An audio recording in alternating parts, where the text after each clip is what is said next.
There we go. Welcome back, Chris, EHS Physical Therapy, as well as your herniated disc expert, herniated to healthy disc. Yeah, Jake here with Essential Motion Spine Sport. So we're going to break down the top 4 stretches to avoid when you're having an active disc herniation. So we typically give you a lot of information and things to do, right? A lot of content, a lot of exercises and movements that you want to do.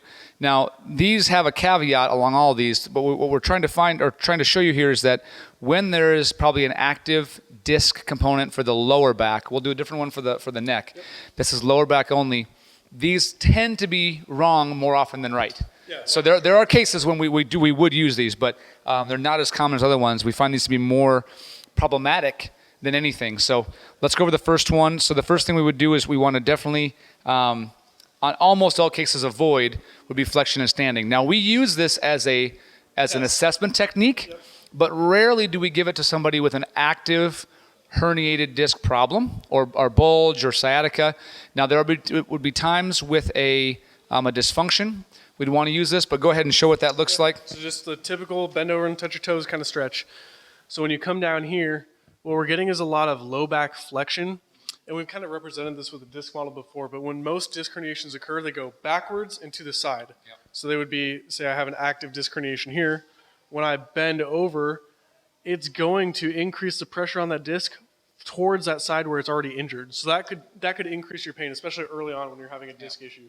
And we know where you're coming from. We understand that it feels tight. There's that tightness of feeling in the back, and so you're naturally saying, well, I want to bend. Because often what we see when we assess this with people is we say, okay, go ahead and bend forward. They're like, oh, yeah, that feels good down there. It feels better, right? So there's pain either during the motion, and then sometimes there's some relief at end range down here, but on the way up, you have to kind of walk your hands back up your legs because it's really sore. The reason it feels better is it actually kind of gaps and creates more space. So you get a false sense of it feeling better. Yeah. But the more you do, it actually does not help you. Usually it more often than not makes things worse. That's why we want to avoid that one, even though it's contraindicated or it's in your mind you're thinking, well, I hurt, I feel tight, I know I should stretch. And when I stretch that way, it feels good temporarily, so I should keep doing it. And that's number one. That one is almost always wrong, okay? Yeah. Number 2, piriformis stress. Yeah, let's show this one in sitting here. Jake, here, take this one here. Yep, this is the classic. If you go to a PT, I can almost guarantee if you go to them for a low back complaint, they're going to give you this stretch. So it's the whole figure 4, you fold your leg up, put it on your knee, right? You kind of press down a little bit, and then you lean forward. So again, the same kind of movement we're getting here. We are getting a stretch on the piriformis muscle itself, but when I come to the side here, you can see I'm flexing at that lumbar spine. Again, if we have an active disc herniation, that flexion load, especially probably more so in a seated position, will definitely increase that pain on that backside. Yeah, most people with disc issues don't like sitting. They don't like sitting, they don't like bending. So these are 2 of the most common movements that provoke people with disc herniations that we just showed you. Going into the third movement here, we had the low back twist with rotation. This one's a classic one that we see commonly too. So before I even do this one, I'm going to preface this. The most common mechanism when you have a disc herniation is going to be flexion with twist under load. So this one is just a flexion and a twist movement, not much load, but it's the one where you kind of cross one leg over, and then you'll do the twist motion here. Usually this is a pretty good stretch, and it will feel good for most people unless you're actively dealing with a low back issue. That twist and that slight bend that we have can again irritate that disc and kind of cause things to flare up a little bit more. Yeah, you definitely might feel stuck after doing that one. And the last one we got there, the hamstring stretch, the classic. One leg, bend over, because the back of your legs, if you're having a disc issue, you might have that tension or that tightness or that sensation of feeling like locked up in the back of your leg. So naturally, one of the things you might want to do is stretch it because it's tight, right?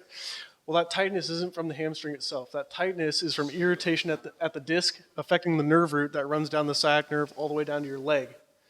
So it's acting like a hamstring issue. But yeah, when I come to bend forward here to get that stretch, you can see that flexion right here. And not only that, but I'm putting a whole bunch of traction on that nerve root running down my leg, which is already going to be irritated. So that could actually increase that leg pain and make that stick around a little bit longer. So those are the four most common movements that we would say to avoid when dealing with an active low back issue, especially something like a disc herniation. And unfortunately, we see these given out way too often by some other providers. So just to review, like Jake talked about them, they're pretty common. So you got a flexion and standing. The piriformis, that one he showed seated. People sometimes also do it lying down and pulling this way, but again, it's still flexing, and you feel it there, but it's not going to actually hit the right spot. It's a pseudo, kind of a false positive where it feels better, but it's not actually getting to the spot where the trouble is. The low back twist, like you said, that with all that rotation, can really cause some more increased pain with an acutely injured disc. And then the hamstring stretch is typically doesn't do anything. I mean, it feels like it's going to the right spot, but it's really not hitting any of the right spots. And actually, you're risking, with doing that with that flexion of the lower back, could actually be worse for you overall. So those are our top four of the ones to avoid with an acute disc. Okay, we hope you got some value out of this today. If you have more questions or if you're dealing with an active low back issue like a disc herniation or you've actually been diagnosed with a disc herniation, please comment below, reach out to us, let us know what's going on, and we'll be happy to help you out. Yeah, find us on social media. TikTok, Facebook, whatever it may be. BHSPTChiro.com, Essential Motion Spinal Sport. Come on out and check us out. ask any questions. Yeah, thanks guys.